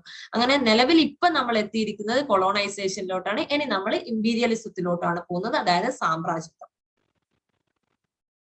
Trade union were formed to protest against, അത് ഓൾറെഡി പറയേണ്ടതായിരുന്നു, വിട്ടുപോയതാണ് കേട്ടോ. Trade unions were formed to protest against the capitalist exploitation. Constant agitations to trade unions and the resultant increase their wages diminished the profit of the capitalist. അതായത് ഈ ക്യാപിറ്റലിസ്റ്റേഴ്സ് കുറച്ച് ചുരുങ്ങിയ ചെലവിന് പണിയെടുക്കുന്ന ആൾക്കാരെ തേടിപ്പോയപ്പോ അവിടെയുള്ള തൊഴിലാളികൾ എന്ത് ചെയ്യാൻ തുടങ്ങി, ഈ ക്യാപിറ്റലിസ്റ്റിന്റെ ചൂഷണത്തിനെതിരെ വേണ്ടിയിട്ട് പ്രൊട്ടസ്റ്റ് ചെയ്തു, അല്ലെങ്കിൽ എതിർക്കാൻ വേണ്ടിയിട്ട് സംഘടിച്ചു എന്നതാണ് ഇവിടെ ഉദ്ദേശിക്കുന്നത്. മുതലാളിത്ത ചൂഷണത്തിനെതിരെ പ്രതിഷേധിക്കുന്നതിനായി തൊഴിലാളി സംഘടനകൾ രൂപീകരിക്കപ്പെട്ടു. തൊഴിലാളി സംഘടനകളുടെ നിരന്തരമായ സംഘർഷങ്ങളുടെ ഫലമായി തൊഴിലാളികളുടെ അവകാശങ്ങൾ സംരക്ഷിച്ചെടുക്കാൻ മുതലാളിമാർ നിർബന്ധിതരായി. ഇത് മുതലാളിമാരുടെ ലാഭത്തിൽ ഇടിവുണ്ടാക്കി. അതായത് അവര് ഇങ്ങനെ ചെയ്യുന്ന സമയത്ത് ലാഭത്തിൽ ഇടിവുണ്ടാക്കി. പക്ഷെ അവരെന്ത് ചെയ്തു, പുതിയ തൊഴിലാളികളെയും തേടിയിട്ട് അവർ പോയിട്ടോ. അവര് എന്ത് ചെയ്തില്ല, ഇങ്ങനെ ക്രമാതീതമായിട്ട് ഇൻക്രീസ് ചെയ്യാം, അല്ലെങ്കിൽ വേജസ് ഇൻക്രീസ് ചെയ്ത് കൊടുക്കണം എന്ന് പറയുന്ന സമയത്ത് അവരെന്ത് ചെയ്യാൻ തുടങ്ങി, ലാബേഴ്സിനെ അന്വേഷിച്ചിട്ട് കോളനികളിലുണ്ട്. അതായത് അവർക്ക് ഓൾറെഡി റോ മെറ്റീരിയൽസും വേണം, അവരുടെ പ്രോഡക്റ്റ് സെയിൽ ചെയ്ത് പോകാൻ ഒരു മാർക്കറ്റ് വേണം. അതോടൊപ്പം അവര് ഇതും കൂടെ അന്വേഷിച്ചു. ചീപ്പ് റേറ്റിന് എന്ത് കിട്ടുന്ന, ലാബേഴ്സിന് കിട്ടുന്ന സ്ഥലവും കൂടെ അവർ അന്വേഷിച്ചിട്ടുണ്ടായിരുന്നു. അങ്ങനെ ഇവര് കോളനിയിലോട്ട് പിന്നെ ഇമ്പീരിയലിസത്തിലോട്ട് പോവാണ് കേട്ടോ. അങ്ങനെ അവരെന്ത് ചെയ്യാൻ തുടങ്ങി, അവരുടെ പിന്നെ പെട്ടിയും കിടക്കയും ഒക്കെ ആയിട്ട് എങ്ങോട്ടേക്ക് വരാൻ തുടങ്ങി, ഫാക്ടറികളൊക്കെ ഈ തരത്തിൽ അവർക്ക് കിട്ടിയ കോളനികളോട്ട് എസ്റ്റാബ്ലിഷ് ചെയ്യാൻ തുടങ്ങി. The distinctive phase of finance capital to colonies known as imperialism. അതായത് എല്ലാം കൂടെ ഇവിടത്തേക്ക് കൊണ്ടുവന്നു. എന്നിട്ട് എന്ത് ചെയ്യാൻ തുടങ്ങി, അവരുടെ പൊളിറ്റിക്കൽ പവറും അതേപോലെ തന്നെ മിലിറ്ററി ഫോഴ്സും ഒക്കെ ഉപയോഗിച്ചിട്ട് അവരുടെ എല്ലാ ഡോമിനൻസും മറ്റേ രാജ്യത്തിന് മേൽ ഇമ്പോസ് ചെയ്യാൻ തുടങ്ങി. അതിനെയാണ് നമ്മൾ എന്ത് പറയുന്നത്, ഇമ്പീരിയലിസം അല്ലെങ്കിൽ സാമ്രാജ്യത്വം എന്ന് പറയുന്നത്. ഒരു രാജ്യം മറ്റൊരു രാജ്യത്തിന് മേൽ അവകാശ നിയന്ത്രണവും ഭരണവും ഒക്കെ സ്ഥാപിക്കുന്നതിനെയാണ് എന്ത് പറയുന്നത്, ഇമ്പീരിയലിസം അഥവാ സാമ്രാജ്യത്വം എന്ന് പറയുന്നത്. അപ്പൊ ഇവരെന്തിനു വേണ്ടിയിട്ടാണ് കോളനികളിൽ മുതൽ മുടക്കാൻ മുതലാളിത്ത രാജ്യങ്ങളെ പ്രേരിപ്പിച്ച ഘടകങ്ങൾ എന്തൊക്കെയാണെന്ന് പറഞ്ഞു കഴിഞ്ഞാൽ, ചീപ്പ് ലാബേഴ്സ്. കോളനികൾ എന്ത് കിട്ടും, കുറഞ്ഞ കൂലിക്ക് പണിയെടുക്കുന്ന തൊഴിലാളികളെ കിട്ടുമായിരുന്നു. പിന്നെ അവൈലബിലിറ്റി ഓഫ് റോ മെറ്റീരിയൽസും അവർക്ക് കിട്ടുമായിരുന്നു. നല്ല രീതിയിൽ അസംസ്കൃത വസ്തുക്കളുടെ ലഭ്യതയും ഇത്തരത്തിലുള്ള ഏഷ്യൻ ആഫ്രിക്കൻ കോളനികളിൽ ഉണ്ടായിരുന്നു. പിന്നെ കോളനികളിൽ ഉൽപ്പാദിപ്പിച്ച് കോളനികളിൽ തന്നെ വിതരണം ചെയ്യുമ്പോഴുള്ള കുറഞ്ഞ ചെലവ്, അതായത് അവിടെ തന്നെ ഉണ്ടാക്കി അവിടെ തന്നെ വിൽക്കുമ്പോൾ കുറഞ്ഞ ചെലവേ വേണ്ടുള്ളൂ. അല്ലാതെ അവിടുന്ന് കളക്ട് ചെയ്ത് അങ്ങ് സ്വന്തം നാട്ടിൽ കൊണ്ടുപോയി അവിടുന്ന് പ്രൊഡക്റ്റ് ആയിട്ട് ഇങ്ങോട്ടേക്ക് വരുമ്പോ കുറച്ച് ലാഭത്തിൽ ലേശം ഇടിവ് വരുന്നുണ്ട്. അപ്പൊ അതുകൊണ്ട് അവിടെ തന്നെ തുടങ്ങാനുള്ള കാരണം അതാണ് കേട്ടോ. അപ്പോ ഇങ്ങനെ ഇമ്പീരിയലിസം വന്നതോട് കൂടിയിട്ട് അവിടെ ഉണ്ടായിട്ടുള്ള പിന്നെ അതായത് ആഫ്രിക്കയിൽ ഉണ്ടായിട്ടുള്ള ആൾക്കാർക്ക് എന്തൊക്കെ പ്രശ്നങ്ങളാണ്, അല്ലെങ്കിൽ എങ്ങനെയാണ് ഇമ്പീരിയലിസം അവിടെയുള്ള ആഫ്രിക്കക്കാരെ ബാധിച്ചത് എന്നതാണ് നമ്മൾ ഡിസ്കസ് ചെയ്യാൻ പോകുന്നത്. Traditional economic system of the colonies was destroyed. കോളനികളുടെ പരമ്പരാഗത സമ്പദ് വ്യവസ്ഥ തകർന്നു. അവരുടെ പരമ്പരാഗത സമ്പദ് വ്യവസ്ഥ എന്ന് പറയുന്നത് കാർഷിക വൃത്തിയിലൊക്കെ ഏർപ്പെട്ടുകൊണ്ട് അവരുടെ എന്താ പറയാ ആ ഒരു രീതിയിലായിരുന്നു. ഇവര് വന്നപ്പോ ഈ പരമ്പരാഗത സമ്പദ് വ്യവസ്ഥ തകർന്നു. കൃഷിയും പോയി, കൃഷിയിടവും പോയി, പണിയും പോയി. ഇവര് മെഷീൻസ് ഒക്കെ കൊണ്ടുവന്നു. അവിടെയാണെങ്കിൽ ചുരുങ്ങിയ ചെലവിന് പണിയെടുക്കുന്ന ആൾക്കാരെ മാത്രം വെച്ചുകൊണ്ട് അങ്ങനെയൊക്കെയുള്ള പ്രശ്നങ്ങള് അവരുടെ സമ്പദ് വ്യവസ്ഥ ആകെ തകരുന്ന ഒരവസ്ഥയായി. പിന്നെ administrative and judicial system were replaced. അതായത് ഇവരുടെ സൗകര്യത്തിനനുസരിച്ച്, അതായത് യൂറോപ്യൻ രാജ്യങ്ങളുടെ സൗകര്യത്തിനനുസരിച്ച് ആഫ്രിക്കയിലെ നിയമങ്ങളും അതേപോലെ തന്നെ അവിടുത്തെ ഭരണ രീതിയും ഒക്കെ എന്ത് ചെയ്യാൻ തുടങ്ങി, സ്വന്തം സൗകര്യത്തിന് വേണ്ടിയിട്ട് യൂറോപ്യൻ ആൾക്കാർ എന്ത് ചെയ്യാൻ തുടങ്ങി, മാറ്റിമറിക്കാൻ തുടങ്ങി. ആഫ്രിക്കയിൽ, അതായത് ആഫ്രിക്കയെ വീതം വെച്ചിട്ട് ഓരോ ആൾക്കാരും വീതം വെച്ച് എടുത്തിട്ടുണ്ട്. അത് അവിടെ വീതം വെച്ചെടുത്ത സ്ഥലത്ത് അവരുടെ ഇഷ്ടത്തിന് വേണ്ടിയിട്ട്, അതായത് അവരുടെ സൗകര്യത്തിനനുസരിച്ചിട്ട് അവിടെയുള്ള നിയമങ്ങളും നിയമവ്യവസ്ഥകളും ഭരണരീതികളും ഒക്കെ മാറ്റാൻ തുടങ്ങി. ഇതൊക്കെ ഇമ്പീരിയലിസത്തിന്റെ ആഫ്റ്റർ ഇഫക്റ്റ് ആണ് കേട്ടോ. എക്സാമിന് ചോദിക്കും ഇമ്പീരിയലിസം എങ്ങനെയൊക്കെയാണ് കോളനികളിൽ ബാധിച്ചതെന്ന്. അപ്പൊ ഇമ്പോർട്ടന്റ് ആയിട്ട് ഓർത്തു വെക്കുക, ഇപ്പൊ തന്നെ അങ്ങ് പഠിച്ചു വെക്കാം. ആദ്യം ഭരണരീതിയും നിയമവ്യവസ്ഥയും മാറ്റിമറിക്കപ്പെട്ടു. പരമ്പരാഗതമായിട്ടുള്ള സമ്പദ് വ്യവസ്ഥ, traditional economic system were destroyed. പിന്നെ നെക്സ്റ്റ് പറയുന്നത് commercialisation of agriculture is the practice of cultivating cash crops instead of food crops. അതായത് ഭക്ഷ്യവിളകൾ കൾട്ടിവേറ്റ് ചെയ്തിരുന്ന സ്ഥലത്ത് എന്ത് കൃഷി ചെയ്യാൻ നിർബന്ധിതരായി? ക്യാഷ് ക്രോപ്സ്, നാണ്യവിളകൾ കൃഷി ചെയ്യാൻ നിർബന്ധിതരായി. ഇങ്ങനെ ഭക്ഷ്യവിളകളിൽ നിന്ന് നാണ്യവിളകളിലോട്ട് പോയ അതിനെയാണ് നമ്മൾ എന്ത് പറയുന്നത്? കൊമേഴ്സ്യലൈസേഷൻ ഓഫ് അഗ്രികൾച്ചർ, അതായത് കൃഷിയുടെ വാണിജ്യവൽക്കരണം എന്ന് പറയുന്നത്. ഭക്ഷ്യവിളകൾക്ക് പകരം നാണ്യവിളകൾ കൃഷി ചെയ്യുന്ന രീതിയാണ് കൃഷിയുടെ വാണിജ്യവൽക്കരണം. ഇപ്പം തന്നെ പഠിച്ചു നോക്കാം, കൃഷിയുടെ വാണിജ്യവൽക്കരണം എന്ന് പറഞ്ഞാൽ എന്താണ്? അടുത്ത ചാപ്റ്ററിൽ നിങ്ങൾക്ക് ഇതുണ്ട് കേട്ടോ. കൃഷിയുടെ വാണിജ്യവൽക്കരണം എന്ന് പറഞ്ഞിട്ടാണ് അടുത്ത ചാപ്റ്റർ ആണോ അല്ലെങ്കിൽ അതിന്റെ അടുത്ത ചാപ്റ്റർ 4ാമത്തെ ചാപ്റ്ററിൽ പഠിക്കുന്നുണ്ട് കൃഷിയുടെ വാണിജ്യവൽക്കരണം, അതുമായി ബന്ധപ്പെട്ട പ്രശ്നങ്ങളൊക്കെ. അപ്പൊ അന്ന് ഞാൻ ചോദിക്കും, കൃഷിയുടെ വാണിജ്യവൽക്കരണം എന്ന് പറഞ്ഞാൽ എന്താണ്? നാണ്യവിളകൾക്ക് പകരം ഭക്ഷ്യവിളകൾക്ക് പകരം നാണ്യവിളകൾ കൃഷി ചെയ്യുന്ന ആ ഒരു മാറ്റത്തിനെയാണ് എന്ത് പറയുന്നത്? കൃഷിയുടെ വാണിജ്യവൽക്കരണം, അതായത് കൊമേഴ്സ്യലൈസേഷൻ ഓഫ് അഗ്രികൾച്ചർ എന്ന് പറയുന്നത്. ഇപ്പം ആഫ്രിക്കയിൽ അല്ലെങ്കിൽ ആഫ്രിക്കൻ കോളനികളിൽ നടന്നത് ഇതാണ്. അവര് അതുവരെ കൃഷി ചെയ്തിരുന്നത് ഭക്ഷ്യവിളകളായിരുന്നു. അതിന് പകരം എന്ത് കൃഷി ചെയ്യാൻ നിർബന്ധിതരായി? ഈ ഫാക്ടറിക്ക് ആവശ്യമായിട്ടുള്ള നാണ്യവിളകൾ കൃഷി ചെയ്യേണ്ട, അതായത് ക്യാഷ് ക്രോപ്സ് കൃഷി ചെയ്യേണ്ട അവസ്ഥയായി. ചുരുക്കി പറഞ്ഞു കഴിഞ്ഞാൽ ആഫ്രിക്കയിൽ എന്ത് സംഭവിച്ചു? കൊമേഴ്സ്യലൈസേഷൻ ഓഫ് അഗ്രികൾച്ചർ സംഭവിച്ചു. People in colonies were forced to cultivate cash crops in lieu of or instead of traditional food crops. അതായത് പരമ്പരാഗത ഭക്ഷ്യവിളകൾക്ക് പകരം നാണ്യവിളകൾ കൃഷി ചെയ്യാൻ കോളനികളിലെ ജനങ്ങൾ എന്തായി? നിർബന്ധിതരായി. നെക്സ്റ്റ് പറയുന്നത് കൊമേഴ്സ്യലൈസേഷൻ ഓഫ് ഇത് നമ്മൾ പറഞ്ഞിട്ടുണ്ട് അല്ലെ. പോവർട്ടി ആൻഡ് അൺഎംപ്ലോയ്മെന്റ് ഇൻക്രീസ്ഡ്, അതായത് ദാരിദ്ര്യവും തൊഴിലില്ലായ്മയും വർദ്ധിക്കുമല്ലോ. കാരണം കൃഷിപ്പണിയൊക്കെ എടുത്ത് ജീവിച്ചവരാണ്. ഇപ്പൊ കൃഷിഭൂമിയില ഭക്ഷണമില്ല, ഒന്നുമില്ല. ആകെ കുറച്ച് ആൾക്ക് ഫാക്ടറിയിൽ പണി കിട്ടും. ഫാക്ടറിയിൽ പണി കിട്ടിയാൽ തന്നെ കുറഞ്ഞ ചെലവിന് പണിയെടുക്കേണ്ട അവസ്ഥയാണ് അല്ലെ. അപ്പൊ എന്ത് ചെയ്യാൻ തുടങ്ങി? പോവർട്ടിയും അതേപോലെ തന്നെ അൺഎംപ്ലോയ്മെന്റ്, തൊഴിലില്ലായ്മയും ദാരിദ്ര്യവും ഒക്കെ എന്ത് ചെയ്യാൻ തുടങ്ങി? ഈ കോളനികളിൽ വർദ്ധിക്കാൻ തുടങ്ങി. ദാരിദ്ര്യം വർദ്ധിക്കുക എന്ന് പറയുമ്പോൾ ഇവരെല്ലാം ഭരണരീതിയൊക്കെ മാറ്റിയിട്ടുണ്ട്. ഒരുപാട് ടാക്സ് ഒക്കെ ഇവർക്ക് കൊടുക്കേണ്ട അവസ്ഥയും ആയിട്ടുണ്ടാവും. അപ്പൊ എന്ത് ചെയ്യാൻ തുടങ്ങി? സ്വാഭാവികമായിട്ടും ദാരിദ്ര്യവും പട്ടിണിയും ഒക്കെ വന്നിട്ടില്ലെങ്കിലേ പറയാൻ പറ്റുള്ളൂ. Indigenous arts, literature, language, culture and education system were destroyed. തദ്ദേശീയമായിട്ടുള്ള കല, സാഹിത്യം, ഭാഷ, സംസ്കാരം, വിദ്യാഭ്യാസം എല്ലാം നശിപ്പിക്കപ്പെട്ടു. ഇവർ എന്ത് ചെയ്യാൻ തുടങ്ങി? ഇവരുടെ ഇംഗ്ലീഷ് വിദ്യാഭ്യാസം, അതേപോലെ തന്നെ അവരുടെ ഭാഷ, അവരുടെ സംസ്കാരം ഇതൊക്കെ പ്രചരിപ്പിക്കാൻ തുടങ്ങി. തദ്ദേശീയമായിട്ട് അവിടെ ഉണ്ടായിരുന്ന നേറ്റീവ്സ് ഒക്കെ പോയി. അപ്പൊ ഒന്ന് ചുരുക്കിയിട്ട് നമുക്കൊന്ന് നോക്കാം. കോളനികളുടെ പരമ്പരാഗത സമ്പദ് വ്യവസ്ഥ തകർന്നു. ഭരണരീതിയും നിയമവ്യവസ്ഥയും മാറ്റിമറിക്കപ്പെട്ടു. പരമ്പരാഗത ഭക്ഷ്യവിളകൾക്ക് പകരം നാണ്യവിളകൾ കൃഷി ചെയ്യാൻ നിർബന്ധിതരായി. ദാരിദ്ര്യവും തൊഴിലില്ലായ്മയും വർദ്ധിച്ചു. പ്രകൃതി വിഭവങ്ങൾ വ്യാപകമായിട്ട് കൊള്ളയടിക്കപ്പെട്ടു. തദ്ദേശീയ കല, സാഹിത്യം, ഭാഷ, സംസ്കാരം, വിദ്യാഭ്യാസം എന്നിവ തകർക്കപ്പെട്ടു. നേരത്തെ നമ്മൾ പ്രകൃതി വിഭവങ്ങൾ വ്യാപകമായി കൊള്ളയടിക്കപ്പെട്ടു എന്നുള്ള പോയിന്റ്സ് പറഞ്ഞിട്ടുണ്ടായിരുന്നില്ല അല്ലെ? അത് വിട്ടുപോയതാണ് കേട്ടോ. പ്രകൃതി വിഭവങ്ങൾ എന്ത് ചെയ്യാൻ തുടങ്ങി? അന്ന് യൂറോപ്യൻ രാജ്യങ്ങളിൽ നമ്മുടെ നാട്ടിൽ നിന്ന് അനധികൃതമായിട്ട് മരങ്ങളൊക്കെ വെട്ടിയിട്ട് കൊണ്ടുപോകുന്ന ഒരു അവസ്ഥയൊക്കെ ഉണ്ടായിരുന്നു. കപ്പലിലൊക്കെ കയറ്റിയിട്ട് നമ്മളെ നാട്ടിലെ വലിയ വലിയ തടികള്, തേക്ക്, അങ്ങനെയുള്ള കാര്യങ്ങളൊക്കെ ഉണ്ടല്ലോ. അങ്ങനെ പ്രകൃതി വിഭവങ്ങൾ വ്യാപകമായിട്ട് കൊള്ളയടിച്ചിട്ട് അവരുടെ നാട്ടിലേക്ക് കൊണ്ടുപോകുന്ന അവസ്ഥയുണ്ടായിരുന്നു. അതേപോലെ തന്നെ ആനക്കൊമ്പ്, മൃഗങ്ങളുടെ തോലുകൾ വേട്ടയാടിയിട്ടൊക്കെ അങ്ങനെയുള്ള നമ്മുടെ പ്രകൃതി വിഭവങ്ങളുടെ നാച്ചുറൽ റിസോഴ്സസ് ഒക്കെ ഉണ്ടാവുമല്ലോ, അതൊക്കെ അവരെന്ത് ചെയ്യാൻ തുടങ്ങി? കൊന്നിട്ടും പിന്നെ വനങ്ങളൊക്കെ വെട്ടി നശിപ്പിച്ചിട്ട് തടികളൊക്കെ അനധികൃതമായിട്ട് എന്ത് ചെയ്യാൻ തുടങ്ങി? അവരുടെ യൂറോപ്പിലോട്ട് കയറ്റുമതി ചെയ്തിട്ടുണ്ടായിരുന്നു. അതിനെയാണ് നമ്മുടെ പ്രകൃതി വിഭവങ്ങൾ വ്യാപകമായിട്ട് കൊള്ളയടിക്കപ്പെട്ടു എന്ന് പറയുന്നത്. ഒരുപാട് ആനക്കൊമ്പൊക്കെ അന്ന് ഭയങ്കരമായിട്ട്, നമുക്കറിയാലോ ആനക്കൊമ്പൊക്കെ എന്താ പറയാ, ഭയങ്കരമായിട്ട് പ്രോഫിറ്റ് കിട്ടുന്ന ഒരു സംഭവമാണ് അല്ലെ ആനക്കൊമ്പ്. ആനയുടെ വാല്, അതേപോലെ തന്നെ പിന്നെ ഈ കടുവയുടെ തോല്, മൃഗങ്ങളുടെ തോലൊക്കെ അത്തരത്തില് മൃഗങ്ങളെയൊക്കെ കൊന്നിട്ട് അവരെന്ത് ചെയ്യാൻ തുടങ്ങി? ആനകളെയൊക്കെ കൊന്നിട്ട് ആനക്കൊമ്പ്, അതേപോലെ തന്നെ നമ്മുടെ നാട്ടിലെ തടികള്, മരങ്ങള് ഇതൊക്കെ വെട്ടിയിട്ട് അവര് വ്യാപകമായിട്ട് കൊണ്ടുപോകുന്ന അവസ്ഥ ഉണ്ടായിട്ടുണ്ടായിരുന്നു. അതിപ്പോ നമ്മുടെ നാട്ടിലെ കോളനി ആയിട്ട് കണക്കാക്കുന്ന ഏഷ്യൻ ആഫ്രിക്കൻ കൺട്രീസ്.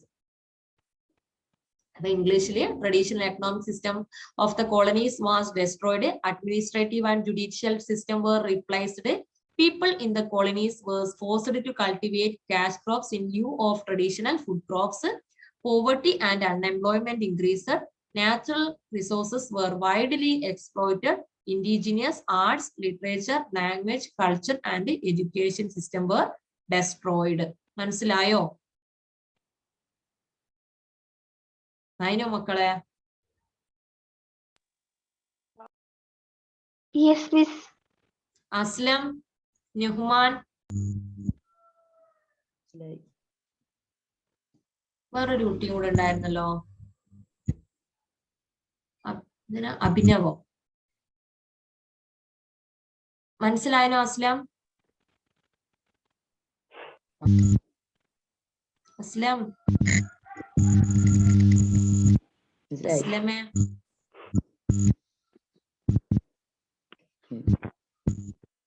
മനസ്സിലായിട്ടില്ലേ? മനസ്സിലായിന്. നുഹ്മാൻ, നമുക്ക് വേൾഡ് വാറിലോട്ട് പോവാം, സമയമുണ്ടോ? ഏതായാലും നമുക്ക് വേൾഡ് വാറിന്റെ ആ ഒരു ബാക്ക്ഗ്രൗണ്ടിലോട്ട് എത്തിപ്പെടാം. അടുത്ത ക്ലാസ്സിൽ നമുക്ക് എന്ത് ചെയ്യാം, ഫസ്റ്റ് വേൾഡ് വാറിന്റെ സംഭവങ്ങളൊക്കെ പോവാം. അപ്പൊ ഇന്ന് നമുക്ക് ഒന്നങ്ങ് സ്റ്റെപ്പ് അങ്ങ് കയറി പോവാം, ഒന്ന് തുടങ്ങി വെക്കാം. അപ്പോ ഇങ്ങനെ എന്ത് ചെയ്യാൻ തുടങ്ങി? സ്ക്രീൻ ഷെയർ ഒന്ന് ഓഫ് ചെയ്യട്ടെ. ഫസ്റ്റ് വേൾഡ് വാറിലോട്ട് നമ്മൾ പോവാണ് കേട്ടോ. അപ്പോ ഇപ്പൊ നിലവില് ഇമ്പീരിയലിസം വന്നതോട് കൂടിയിട്ട് എന്ത് ചെയ്യാൻ തുടങ്ങി? അങ്ങോട്ടും ഇങ്ങോട്ടും ഒരുപാട് പ്രശ്നങ്ങൾ ഈ കോളനിയിലെ ജനങ്ങൾ ഫേസ് ചെയ്യാൻ തുടങ്ങി. അങ്ങനെ ഇവരെന്ത് ചെയ്യാൻ തുടങ്ങി എന്ന് വെച്ച് കഴിഞ്ഞാൽ, യൂറോപ്യൻ രാജ്യങ്ങൾ ആഫ്രിക്കയെ നിങ്ങൾ കണ്ടല്ലോ വീതം വെച്ചെടുത്തിട്ട് ചെയ്ത സംഭവങ്ങൾ. അപ്പൊ അതേപോലെ ഈ ഇമ്പീരിയലിസം എന്ന് പറഞ്ഞാൽ സ്വന്തം കൺട്രോളിൽ കിട്ടുകയാണ് മറ്റൊരു രാജ്യത്തിൽ. അതായത് ഒന്നും ചോദിക്കുകയും പറയുകയും ഒന്നും വേണ്ട, അവരുടെ അധീനതയിലാക്കും, എല്ലാ അധികാരങ്ങളും സ്വന്തം രാജ്യം പോലെ ആക്കാം. അതായത് അവർക്ക് തോന്നിയതുപോലെ എന്തും ചെയ്യാം. അവിടെയുള്ള മരണം മാറ്റാം, അവരുള്ള ആൾക്കാരെ കൊണ്ട് പണിയെടുപ്പിക്കാൻ, നല്ല ലാഭം കിട്ടുകയാണ്, അവിടുന്ന് ടാക്സ് കളക്ട് ചെയ്യുക. ഇങ്ങനെ ഇമ്പീരിയലിസത്തിന് വേണ്ടിയിട്ടും ഈ യൂറോപ്യൻ രാജ്യങ്ങൾ അങ്ങോട്ടും ഇങ്ങോട്ടും മത്സരിക്കാൻ തുടങ്ങി. അതാണ് എന്ത് ചെയ്യാൻ തുടങ്ങിയത്, ഈ ഒരു ഒന്നാം ലോക മഹായുദ്ധത്തിലേക്ക് വഴിതെളിച്ചത്. അതായത് ആഫ്രിക്ക വീതം വെച്ചെടുത്ത കണ്ടില്ലേ, ബെൽജിയം, ഫ്രാൻസ്, ജർമ്മനി, ഇതൊക്കെ ആഫ്രിക്ക ഇങ്ങനെ പിടിച്ചിട്ട് ഇങ്ങനെ, ഞാൻ നേരത്തെ ഒരു ഫണ്ണി ആയിട്ടുള്ള ഒരു പിക്ചർ നിങ്ങൾക്ക് കാണിച്ചു തന്നില്ല. അപ്പൊ അതേപോലെ തന്നെ ആഫ്രിക്ക ഇങ്ങനെ വീതം വെച്ച് തുടങ്ങിയതുപോലെ തന്നെ ഏഷ്യൻ ആഫ്രിക്കൻ കൺട്രീസ് എല്ലാം. അപ്പൊ എന്ത് ചെയ്യാൻ തുടങ്ങി, ഈ യൂറോപ്യൻ രാജ്യങ്ങൾ തമ്മിൽ ശത്രുത ഉണ്ടാവാൻ തുടങ്ങി. സ്വാഭാവികമായിട്ട് ഉണ്ടാവുമല്ലോ. അതായത് ഇവര് ബോർഡർ ലൈനൊക്കെ വെച്ചിട്ടുണ്ട്, എന്നാൽ പോലും ഇവരെന്ത് ചെയ്യാൻ തുടങ്ങും, അതുമല്ലേ, അതായത് ഒരു സ്ഥലം, അതായത് ഇപ്പൊ ഫ്രാൻസ് ഒരു സ്ഥലം ക്യാപ്ചർ ചെയ്ത് അവിടെ ഇങ്ങനെ സെയിലൊക്കെ നടത്തി അവിടെ നല്ല റോ മെറ്റീരിയൽസ് ഒക്കെ കിട്ടുന്നുണ്ടെങ്കിൽ ബെൽജിയത്തിന്റെ കണ്ണ് അവിടെയായിരിക്കും, അതും കൂടെ എനിക്ക് കിട്ടിയിട്ടുണ്ടെങ്കിൽ നല്ലതായിരുന്നു. അപ്പൊ അങ്ങനെ എന്ത് ചെയ്യാൻ തുടങ്ങി, ഫ്രാൻസിന്റെ ഒപ്പം അടി ഉണ്ടാക്കാൻ തുടങ്ങും. അങ്ങനെ അടി ഉണ്ടാക്കിയിട്ട് ഫ്രാൻസിനെ തോപ്പിച്ച് ഫ്രാൻസിന്റെ പ്രദേശം ഇവരിങ്ങ് പിടിച്ചെടുക്കാൻ തുടങ്ങും, അവിടെ സാമ്രാജ്യത്വം തുടങ്ങും. അങ്ങനെ ഈ ഇമ്പീരിയലിസം എന്ത് ചെയ്യാൻ തുടങ്ങി, ഇമ്പീരിയലിസത്തിലും മത്സരം വന്നു. അങ്ങോട്ടും ഇങ്ങോട്ടും പിടിച്ചെടുക്കുക എന്നുള്ള, ആരാണ് ശത്രു ആരാണ് മിത്രം എന്ന് തിരിച്ചറിയാൻ പറ്റാത്തൊരവസ്ഥയായി ഈ ഇമ്പീരിയലിസ്റ്റ് ഫേസ് വന്നതോടുകൂടി. മനസ്സിലാവുന്നുണ്ടോ? ഉണ്ടോ? എല്ലാം പോയോ? അങ്ങനെ അങ്ങോട്ടും ഇങ്ങോട്ടും പിടിച്ചെടുക്കുക, ലാഭം ഉണ്ടാക്കുക, ഈ ഒരു ലക്ഷ്യത്തോട് കൂടിയിട്ട് അങ്ങോട്ടും ഇങ്ങോട്ടും പരസ്പരം, അതായത് ആരാണ് നമ്മുടെ ശത്രു ആരാണ് നമ്മുടെ മിത്രം എന്ന് തിരിച്ചറിയാൻ പറ്റാത്ത അവസ്ഥയായി. അങ്ങനെ എന്ത് ചെയ്യാൻ തുടങ്ങി, ഇവര് പേടിച്ചിട്ട് എന്ത് ചെയ്യാൻ തുടങ്ങി എന്ന് വെച്ച് കഴിഞ്ഞാല്, ഓരോ രാജ്യങ്ങൾ അവരുടെ അതായത് അവർ പിടിച്ചെടുത്ത സ്ഥലങ്ങൾ അവര് ഇമ്പീരിയലിസ്റ്റ് ഫേസ് ഒക്കെ നടപ്പിലാക്കി ആ ഒരു പ്രദേശത്തിന്റെ സംരക്ഷണം ഉറപ്പുവരുത്തണമല്ലോ. അപ്പൊ അങ്ങനെ ഉറപ്പുവരുത്തുന്നതിന്റെ ഭാഗമായിട്ട് അവര് ചെയ്യാൻ തുടങ്ങി, ഒരുപാട് അതായത് നമ്മുടെ അതിർത്തി കാക്കാൻ വേണ്ടി സൈന്യത്തെ നിലനിർത്തുന്നുണ്ടല്ലോ, അതേപോലെ തന്നെ ഇവര് എന്ത് ചെയ്യാൻ തുടങ്ങി, ഓരോ രാജ്യങ്ങളും സൈനിക സഖ്യങ്ങൾ ഉണ്ടാക്കാൻ തുടങ്ങി, പരസ്പരം അങ്ങോട്ടും ഇങ്ങോട്ടും ആക്രമിക്കുക. ഇപ്പൊ ഇവര് പിടിക്കോ, അതായത് യൂറോപ്യൻ രാജ്യങ്ങളിൽ തന്നെ പരസ്പരം വിശ്വാസം ഇല്ലാണ്ടായി. കാരണം ഓരോ ആൾക്കാരും മത്സരിച്ച് വരികയാണ്. മത്സരിച്ച് വരുമ്പോൾ പിടിച്ചെടുത്ത സ്ഥലം, ഇതിപ്പോ ഫ്രാൻസ് പിടിച്ചെടുത്ത സ്ഥലം ജർമ്മനി പിടിച്ചെടുക്കാൻ നോക്കുക, അങ്ങനെ ജർമ്മനിയുടെ സ്ഥലം ബെൽജിയം പിടിച്ചെടുക്കാൻ നോക്കുക, അങ്ങോട്ടും ഇങ്ങോട്ടും മത്സരമാണ് ഈ ഇമ്പീരിയലിസം സ്റ്റാർട്ട് ചെയ്തതോട് കൂടിയിട്ട്. ഇങ്ങനെ ഇവരിൽ നിന്ന് അങ്ങോട്ടും ഇങ്ങോട്ടും സ്വന്തം പിടിച്ചെടുത്ത ക്യാപ്ചർ ചെയ്ത ആ ഒരു സ്ഥലത്തിന്റെ സംരക്ഷണത്തിന് വേണ്ടിയിട്ട് ഇവരെന്ത് ചെയ്യാൻ തുടങ്ങി, മിലിറ്ററി ഫോഴ്സ്, അതായത് സൈന്യങ്ങളെ നിലനിർത്താൻ തുടങ്ങി, സൈനിക സഖ്യങ്ങൾ ഉണ്ടാക്കാൻ തുടങ്ങി, മിലിറ്ററി അലയൻസസ് ഉണ്ടാക്കാൻ തുടങ്ങി. നിങ്ങൾ കേട്ടിട്ടുണ്ടാവല്ലോ ത്രികക്ഷി സൗഹാർദ്ദം, ത്രികക്ഷി സഖ്യം. ട്രിപ്പിൾ അലയൻസ്, ട്രിപ്പിൾ എൻറ്റെന്റി എന്നൊക്കെ കേട്ടിട്ടുണ്ടാവല്ലോ. കേട്ടിട്ടുണ്ടോ? കേട്ടിട്ടില്ലേ? സൈനിക സഖ്യങ്ങൾ, ത്രികക്ഷി സഖ്യം, ത്രികക്ഷി സൗഹാർദ്ദം എന്നൊക്കെ കേട്ടിട്ടില്ലെങ്കിൽ കുഴപ്പമില്ല, ഇപ്പൊ കേട്ടോ. അപ്പോ ഇവരെന്ത് ചെയ്യാൻ തുടങ്ങി? സ്വന്തം സംരക്ഷണത്തിന് വേണ്ടിയിട്ട് എന്ത് ചെയ്യാൻ തുടങ്ങി? സൈനിക സഖ്യങ്ങൾ ഉണ്ടാക്കാൻ തുടങ്ങി. അങ്ങനെ സൈനിക സഖ്യങ്ങളൊക്കെ ഉണ്ടാക്കാൻ തുടങ്ങിയിട്ട് അവര് അതായത് ചിലപ്പോ ഒറ്റക്കൊരു രാജ്യത്തിന് പിടിച്ചിരിക്കാൻ പറ്റൂല. അപ്പൊ എന്ത് ചെയ്യാൻ തുടങ്ങി? മൂന്നാള് കൂടിയിട്ട് ഗ്രൂപ്പായിട്ട് സൈന്യങ്ങളുണ്ട്. 3 രാജ്യങ്ങൾ കൂടിയിട്ട് നമ്മൾ 3 ഒന്നാണ് കേട്ടോ. നമ്മളിൽ ആരെങ്കിലും ഒരാള് തൊടാൻ വന്നു കഴിഞ്ഞാൽ നമ്മൾ 3 കൂടി പ്രതികരിക്കണം. അതേപോലെ തന്നെ 3 വീതം കൂടിയിട്ട് എന്ത് ചെയ്യാൻ തുടങ്ങി? സൈനിക സഖ്യങ്ങൾ ഉണ്ടാക്കാൻ തുടങ്ങി. അതിൽ പ്രധാനപ്പെട്ടതാണ് 2 സൈനിക സഖ്യങ്ങളെ കുറിച്ചിട്ട് പറയുന്നുണ്ട്.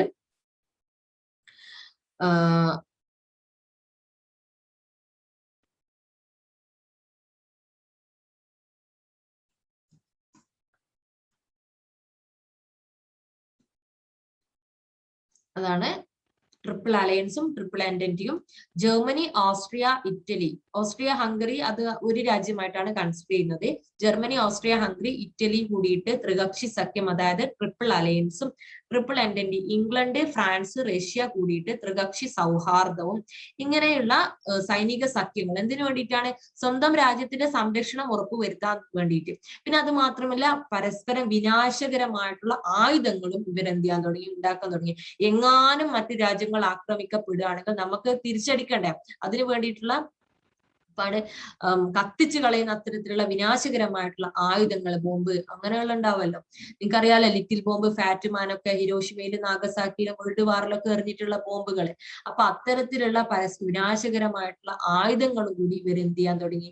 കളക്ട് ചെയ്യാൻ തുടങ്ങി, ഉണ്ടാക്കാൻ തുടങ്ങി. അങ്ങനെ സ്വന്തം ഇമ്പീരിയലിസ്റ്റ് ഫേസ് വന്നതോട് കൂടിയിട്ട് അങ്ങോട്ടും ഇങ്ങോട്ടും ഭയങ്കരമായിട്ടുള്ള ശത്രുത ഉണ്ടായി. അങ്ങനെ സൈനിക സഖ്യങ്ങളുടെ രൂപീകരണം ഉണ്ടായി. സൈനിക സഖ്യങ്ങളുടെ രൂപീകരണം മാത്രമല്ല, ഇവിടെ ആയുധങ്ങൾ ഉണ്ടാക്കാൻ തുടങ്ങി. എന്തിനു വേണ്ടിയിട്ടാണ്? എങ്ങാണ്ടും ആക്രമിക്കപ്പെടുകയാണെങ്കിൽ ഒരു യുദ്ധം എപ്പോഴും പ്രതീക്ഷിക്കാം എന്നൊരവസ്ഥയിലോട്ട് കാര്യങ്ങൾ പോവാണ് ചെയ്തത്. അങ്ങനെ യുദ്ധം ലാസ്റ്റ് ഉണ്ടാവുകയാണ്. നമ്മുടെ ഫസ്റ്റ് വേൾഡ് വാർ ഉണ്ടാണ്. അപ്പൊ അടുത്ത ക്ലാസ്സിൽ നമുക്ക് എന്ത് ചെയ്യാം? അതിന്റെ ബാക്ക്ഗ്രൗണ്ടിലോട്ട് പോവാം. ഇത്രയും കാര്യങ്ങൾ, ഇന്നടുത്ത കാര്യങ്ങൾ മക്കൾക്ക് മനസ്സിലായിട്ടുണ്ടോ? മനസ്സിലായിട്ടുണ്ടോ? അപ്പോ ഒന്നാം ലോക മഹായുദ്ധത്തിന്റെ കാരണങ്ങൾ പറയുകയാണെങ്കിൽ സൈനിക സഖ്യങ്ങളുടെ രൂപീകരണം ഉണ്ട്, പിന്നെ തീവ്ര ദേശീയതയുണ്ട്, അഗ്രസീവ് നാഷണാലിസം എന്ന് പറയും. പിന്നെ പറയുന്നത് ഇമ്പോർട്ടന്റ് റീസൺ എന്ന് പറയുന്നത് അത് ആർച്ച് ഡ്യൂക്ക് ഫ്രാൻസിസ് ഫെർഡിനൻഡിന്റെ ഭാര്യ കൊല്ലപ്പെട്ട ആ ഒരു ഇതാണ് ഇമ്പോർട്ടന്റ് ആയിട്ടുള്ള റീസൺ. അതൊക്കെ നമുക്ക് എന്ത് ചെയ്യാം? അടുത്ത ക്ലാസ്സിൽ ഡിസ്കസ് ചെയ്യാം. ഇന്നിവിടെ ടൈം ആയിട്ടുണ്ട്. ഇന്ന് എന്തെങ്കിലും ഡൗട്ട് ഉണ്ടെങ്കിൽ ഇപ്പൊ ചോദിക്കാം. വേൾഡ് വാറിനെ കുറിച്ചിട്ട് നമുക്ക് അടുത്ത ക്ലാസ്സിൽ ഡീറ്റെയിൽ ആയിട്ട് ഡിസ്കസ് ചെയ്യാം. ഇന്ന് അടുത്ത ഭാഗത്ത് എന്തെങ്കിലും ഡൗട്ട് ഉണ്ടോ?